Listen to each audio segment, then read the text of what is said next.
नमस्कार, मैं हूं मिलिंद खांडेकर और आप देख रहे हैं साप्ताहिक सभा। साप्ताहिक सभा में आज हम बात करेंगे बिहार विधानसभा चुनाव को लेकर। बिहार विधानसभा चुनाव को लेकर चर्चा फिर से जोरों पर है। उसका कारण ये है कि पिछले महीने भर में जो 2 बड़े डेवलपमेंट हुए हैं, एक केंद्र सरकार ने विपक्ष जो लगातार मांग कर रहा था जाति जनगणना की, उसको मान लिया है और इस बीच में पहलगाम में आतंकवादी हमला हुआ और भारत की तरफ से इसका जोरदार जवाब दिया गया है। तो इस सारे विषयों पर बातचीत करने के लिए मेरे साथ जुड़ रहे हैं सी वोटर के फाउंडर यशवंत देशमुख। यशवंत, बहुत-बहुत स्वागत है आपका। धन्यवाद मिलिंद। तो यशवंत, मैं दर्शकों को ये बता दूं कि आपने कोई नया सर्वे नहीं किया है बिहार को लेकर, लेकिन आपने अलग-अलग ट्रैकर्स चलाए हैं जाति जनगणना को लेकर और जो भारत-पाकिस्तान का युद्ध हुआ उसको लेकर। तो पिछली बार जब आपसे बातचीत हुई थी, आपने जो पिछला ट्रैकर बिहार चुनाव को लेकर कहा था, तब आपने कहा था कि एनडीए को एक एज है। लेकिन अब ये एज जो है, क्या ये बना रहेगा? खास करके ये जो 2 मांगे मान ली गई, एक तो जाति जनगणना वाली बात हो गई और जाति जनगणना से भी ऊपर जो भारत-पाकिस्तान का युद्ध भी हुआ और सीज़ फायर भी हो गया। तो बिहार विधानसभा चुनाव के जो अभी तो दूर है, लेकिन इस पर आप इसका क्या असर देखते हैं? देखिए, जातिगत मतगणना वाला मुद्दा एकदम से बीच में आया और स्वाभाविक सी बात है, उस पे उस तरीके का हल्ला गुल्ला शायद नहीं हो पाया जितना सामान्य रूप की उसमें हम लोग शायद राजनीतिक रूप से हम अपेक्षा रखते, क्योंकि भारत पाकिस्तान युद्ध की जैसी जो स्थिति जो थी और जो कन्फ्लिक्ट हुआ उसके कारण वो चीजें पीछे कहीं दब गई। अब जबकि सीज फायर हो गया है तो मुझे लगता है कि वापस जो है अगर राजनीतिक गहमा गहमी शुरू होगी तो ये मसला वापस आएगा आगे। और मुझे लगता है कि जिस तरीके से ये निर्णय लिया गया उसके ऊपर हमने तो जो सर्वे किया वो आप राय आप दिखा ही रहे हैं अभी, लेकिन सामान्य रूप से हमने पाया है कि लोग चाहते हैं कि आंकड़े सही इकट्ठा हों और सेंसस के आंकड़ों के ऊपर पॉलिसीज बने ठीक से। नहीं, पर इसका आप क्या देखते हैं कि इससे जो बिहार में जो चुनाव का मतलब वोटिंग पैटर्न जो है, जैसे कि मैंने कहा आपके अनुभव के आधार पर कह रहा हूँ, मैं डेटा के बारे में नहीं पूछ रहा हूँ, मैं आपको एक पॉलिटिकल एक्सपर्ट के तौर पे पूछ रहा हूँ ये बात, कि क्या ये जो 2 घटनाएँ हैं इसका कोई वोटिंग पर असर हो सकता है या बिहार का चुनाव बिहार के मुद्दों पर ही होगा? देखिए, बिहार का चुनाव बिहार के मुद्दे पे होगा, लेकिन इसका कोई असर नहीं पड़ेगा ये बात भी अभी अभी एकदम से कह देना शायद उचित नहीं होगा। कारण यह है कि अभी इम्पैक्ट नापने के लिए जितना दरअसल पॉलिटिकल इम्पैक्ट नापने के लिए जिस तरह की सामान्य स्थिति चाहिए वो सामान्य स्थिति अभी युद्ध के कारण युद्ध की स्थिति के कारण शायद नहीं है। कुछ समय बाद में जब इसको हम दोबारा नापेंगे तो ज्यादा बेहतर बना पता पाएंगे आंकड़ों में। लेकिन जो राजनीतिक समझ है मेरी, मैं वो जरूर आपसे शेयर कर सकता हूं जितना मैं समझता हूं।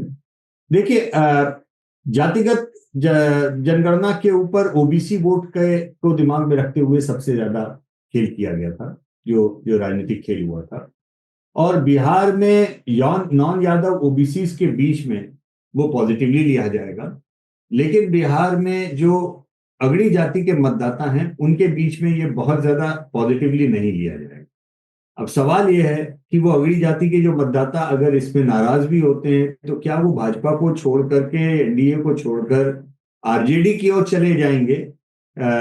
ये एक बड़ा सवाल है जिसकी राजनीतिक समझ मेरी ये कहती है कि ऐसा होने वाला नहीं। जैसे जो कैंप्स हैं, जो जातिगत मतदान के कैंप में या एमवाई इक्वेशन का जो कैंप है, वो कितना भी नाराज हो तेजस्वी यादव से या कितना भी नाराज हो लालू यादव से, अगर अगर नाराज होता है तो वो कोई भाजपा को वोट देने के लिए रातों रात स्विंग नहीं हो जाएगा। वो अपने कैंप में बैठेगा, ज्यादा ये होगा नाराजगी में घर से न निकले। उसी तरह से अपर कास्ट वोटर बिहार का जो है, कितना भी नाराज हो भाजपा से, वो कोई स्विंग नहीं होगा दूसरी तरफ, वो ज्यादा से ज्यादा होगा कि वो घर बैठे। तो टर्नआउट का इम्पैक्ट जरूर पड़ता है इस तरीके के वोटों के ऊपर, इस तरीके के मतदाताओं के बेस के ऊपर। लेकिन कम से कम बिहार के परिप्रेक्ष्य में तो मैं आपको ये बता सकता हूं मिलिंद कि जो कोर वोट बैंक हैं दोनों हिस्सों के, वो घर बैठ सकते हैं नाराजगी में, लेकिन अपने पार्टी से नाराज या अपने नेता से नाराज इतना कभी नहीं होते कि वो बैठ करके स्विंग होकर के सामने वाले या विपक्ष को दूसरी साइड वाले को वोट दे आए। ये कोर वोट बैंक में अंतर नहीं पड़ना। अब बीच में जो ओबीसी मतदाता है उसमें नॉन यादव ओबीसी वाला जो हिस्सा है वही सबसे ज्यादा क्रिटिकल है, जिसके ऊपर सारी दांव पेच लड़ाई चल रही थी। और अब चूंकि सरकार ने और भाजपा ने बोल दिया कि भाई हम कराने वाले हैं, तो वो कहीं मुझे ऐसा लगता है कि उस मुद्दे की जो को परवान चढ़ाने का जो राजनीतिक एम्बिशन था कि चुनाव तक चढ़ेगा, वो बहुत पहले ही मुझे लगता है कि एक तरह से उसकी हवा निकली है। मुद्दे के तौर पे अब वो श्रेय लेने की लड़ाई होगी। वो कांग्रेस और आरजेडी इस बात का श्रेय लेना चाहेंगे कि देखिए ये तो हमने मुद्दा उठाया था, इस कारण बीजेपी को मजबूरी में करना पड़ा। ये कैंपेन में किस तरह से और कितना वो इसको सक्सेसफुली, कितना सफलतापूर्वक इसको कैंपेन बना पाते हैं, ये देखने की बात होगी। बीजेपी कहेगी भाई आपने मुद्दा भले ही बनाया हो, लेकिन करने का निर्णय तो हमने लिया है, तो वो अपने तरीके से उसको प्ले आउट करने की कोशिश करेंगे। तो ये देखना होगा कि नॉन यादव ओबीसी के ऊपर इसका इम्पैक्ट बड़ा क्या होता है। यही मूल प्रश्न है बिहार के चुनाव। ये तो यशवंत, जो आपने बात कही वो मैं अब दर्शकों को ये बता दूं कि ये जो जाति जनगणना को लेकर जो सी वोटर का सर्वेक्षण है, ये बिहार तक सीमित नहीं था। बिहार उसका हिस्सा जरूर था ये, लेकिन एक राष्ट्रीय जो सर्वे है, और जो यशवंत ने बात कही कि क्या इससे अगड़ी जाति के वोटर नाराज होंगे, तो जब ये सवाल पूछा गया राष्ट्रीय स्तर पर, एक बार फिर से बता दूं, बिहार के ही नहीं, कि जो अपर कास्ट लोग हैं क्या वो अपना वोट बीजेपी की जगह किसी और को देंगे क्या, तो इसमें 32 बल्कि 33% लोगों का कहना है कि वो शिफ्ट करेंगे बीजेपी से। लेकिन फिर 39% लोग ये कहते हैं कि ये जो है वो टेम्पररी है, टेम्पररी बात है कि वो बीजेपी से नाराज है, लेकिन वोट बात जाके वो बीजेपी को दे देंगे। तो यशवंत, यही जो आपने बात कही है, उसी परिप्रेक्ष्य में मैं ये आंकड़ा देख रहा हूं। लेकिन इसमें तो ये फिर भी 32-33% लोग ये कह रहे हैं कि हम बीजेपी से शिफ्ट हो जाएंगे। जी जी, ये उस समय जिस दिन निर्णय हुआ उसके तुरंत बाद का हमारा सर्वे था। तो हम जी निकाल रखेंगे, मतलब जो लोगों का इंस्टेंट रिएक्शन होता है नाराजगी का, उसमें उन लोगों ने वो बात बोली। लेकिन जी क्या वो उस निर्णय पे कायम रहेंगे? क्योंकि जितना, वही मैंने बोला कि 30 साल की जितनी भी इस प्रोफेशन में राजनीतिक रूप से मैंने जितना देखा समझा, कि अपर कास्ट नाराजगी कई मुद्दों पे बोलता है, कई बार नाराज हुआ है, लेकिन वो नाराज होने के बाद में स्विंग नहीं हुआ है। बहुत अधिक हुआ है तो नाराज होकर घर बैठा। या इस ये यही चीज मुझे अभी भी लगती है कि अभी जैसे जैसे चुनाव नजदीक आएंगे, और अगर ये होगा कि तेजस्वी यादव आगे हैं और जीत सकते हैं और सरकार बना सकते हैं, तो उसका एक काउंटर पोलराइजेशन भी होगा, और काउंटर पोलराइजेशन वापस उन लोगों को लामबंद कर देगा, अगली जाति को बीजेपी के पक्ष में। ऐसा मेरी राजनीतिक समझ कह रही है। ट्रैकर हम इसीलिए करते हैं मिलिंद, कि हमने आपको उस नाराजगी का सबब भी दिया कि लोग अपर कास्ट के नाराज है, लेकिन जी बिहार के आंकड़ों में नाराजगी वो और भी ज्यादा आएगी। लेकिन ट्रैकर इसीलिए किया जाता है कि नाराजगी वो अगर है तो क्या बनी हुई है तो किस हद तक बनी हुई है। इस हद तक बनी हुई है क्या कि हम तो डूबेंगे सर, हम तुमको भी ले डूबेंगे वाले अंदाज में परिलक्षित होती है क्या? तो ये लगातार हम ट्रैकर में फॉलो करेंगे और हम आपको बताएंगे। लेकिन हाँ, नाराजगी का सबब था, वो हमने आपको बताया कि सबब है। नहीं, तो जो आपने यशवंत दूसरा बात कही थी कि क्रेडिट लेने की होड़ लगी हुई है या लगेगी अब जब चुनाव आता जाएगा, तो इसमें जब ये पूछा गया, और वापस मैं दर्शकों को बता दूं कि देश भर के लोगों से ये पूछा गया, सिर्फ बिहार के लोगों से नहीं, कि क्रेडिट किसको मिलना चाहिए, तो 43%, मतलब 43% लोगों ने कहा कि इसको नरेंद्र मोदी को क्रेडिट मिलना चाहिए क्योंकि उन्होंने इसको इम्प्लीमेंट किया। लेकिन 33% लोग कहते हैं कि राहुल गांधी को मिलना चाहिए क्योंकि वो लगातार इस पर वकालत करते रहे, लगातार वो उस पर बने रहे। और फिर आरजेडी जेडीयू जैसी पार्टियां हैं उनका 6%। पर अगर आप देखें यशवंत, इसको हालांकि बिहार के संदर्भ में आरजेडी और जेडीयू भी प्लेयर है, लेकिन राष्ट्रीय स्तर पर ये जो श्रेय की बंटवारा हो रहा है वो कहीं ना कहीं नरेंद्र मोदी और राहुल गांधी के बीच में ही हो रहा है। जी, राष्ट्रीय स्तर पे उसमें ही हो रहा है, क्योंकि राहुल गांधी ही ज्यादातर इसके ऊपर कैंपेन कर रहे थे। लेकिन आपको आंकड़े देखकर एक इंटरेस्टिंग चीज लगेगी मिलन, कि आप जो क्षेत्रीय पार्टियों को श्रेय देने वाले 6% है, वो भी अगर आप विपक्ष के खाते में डाल दें, तो वो जी आंकड़े लगभग वैसे ही हैं जो पिछले लोकसभा के वोटिंग बिहेवियर के आंकड़े। जी लगभग उसी पे पहुंच जाएगा, जिससे आपको एक अंदाजा लग जाता है कि इस निर्णय के कारण कोई वोट स्विंग इधर से उधर हो रहा है, ऐसा नहीं। श्रेय अभी अभी जो श्रेय लेने की बात हो रही है, जिसका जो वोटर है वो अपनी पार्टी को श्रेय दे रहा है इस निर्णय के लिए, वो दूसरे को श्रेय नहीं दे रहा है। मोदी के सपोर्टर मोदी को श्रेय दे रहे हैं, राहुल के सपोर्टर राहुल को श्रेय दे रहे हैं, तेजस्वी के सपोर्टर तेजस्वी को श्रेय दे रहे हैं, अखिलेश के सपोर्टर अखिलेश को दे रहे हैं। तो हर पार्टी का नेतृत्व वाले जो है वो अपने ही लोगों को श्रेय दे रहे हैं। लेकिन हाँ, एक हिस्सा जिसके अंदर इस चीज को लेकर नाराजगी दिखी, वो भी मैंने आपको ट्रैकर से निकाल के बताया कि हाँ, अपर कास्ट वोट मतदाताओं में एक नाराजगी है, लेकिन नाराजगी वो मेरी राजनीतिक समझ, जैसा कि मैंने बोला, उसके हिसाब से ऐसा नहीं लगता कि वो बीजेपी का दामन छोड़ करके सामने चले जाएं, जो कि और भी मतलब वो तो रिप्रेजेंट उस पॉलिटिक्स को करते हैं, वो दल जिनकी राजनीति पे ये वाले मतदाता नाराज हो रहे हैं। तो वो निर्णय से भले ही नाराज हो, लेकिन कोई दूसरी तरफ स्विंग होकर के खड़े हो जाएंगे, ऐसा मुझे कम से कम अभी आज की तारीख में नहीं लगता। नहीं, तो आखिर में यशवंत, एक और सवाल जो आपने पूछा था कि जो कि एक विपक्ष की मांग भी है, खास करके राहुल गांधी की, तेजस्वी यादव की, कि 50% की जो सीलिंग है उसको तोड़ा जाए, चूंकि सुप्रीम कोर्ट के निर्णय के कारण आप 50% से अधिक आरक्षण नहीं दे सकते हैं। हालांकि जब ईडब्ल्यूएस का जब कोटा बना था तो उसके लिए आपने उसको ब्रिज किया है। तो इस पर जब सवाल पूछा गया कि क्या इससे जनगणना के बाद में क्या ये कोटा है 50% की सीलिंग जो सीमा है तोड़ी जाएगी, तो 38% लोगों को लगता है कि हाँ तोड़ी जाएगी और 17% लोगों को लगता है कि नहीं तोड़ी जाएगी। तो ये भी एक बड़ा मुद्दा आगे चल के होगा कि भाई आपने जनगणना तो कर ली, लेकिन आरक्षण बढ़ेगा कि नहीं बढ़ेगा। जो बाकी वर्ग है उनकी मांग है कि इसको तोड़ा जाए, 65% तक ले जाया जाए। दूसरी तरफ जो बीजेपी का कोर वोटर आप कह सकते हैं, अपर कास्ट है, उसको लगता है कि नहीं ये तो हमारे साथ अन्याय होगा। तो ये भी तो एक मुद्दा उभर रहा है। बिल्कुल, और ये मुद्दा उभरेगा निश्चित तौर पर, आने वाले समय में कोर्ट तक जाएगा मामला, लेकिन इसमें संवैधानिक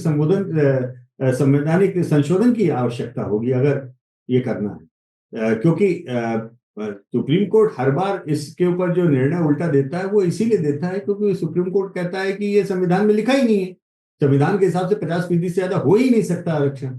तो अगर संविधान बदलना है तो सारी पार्टियों को मिलकर बात करके बदलना होगा।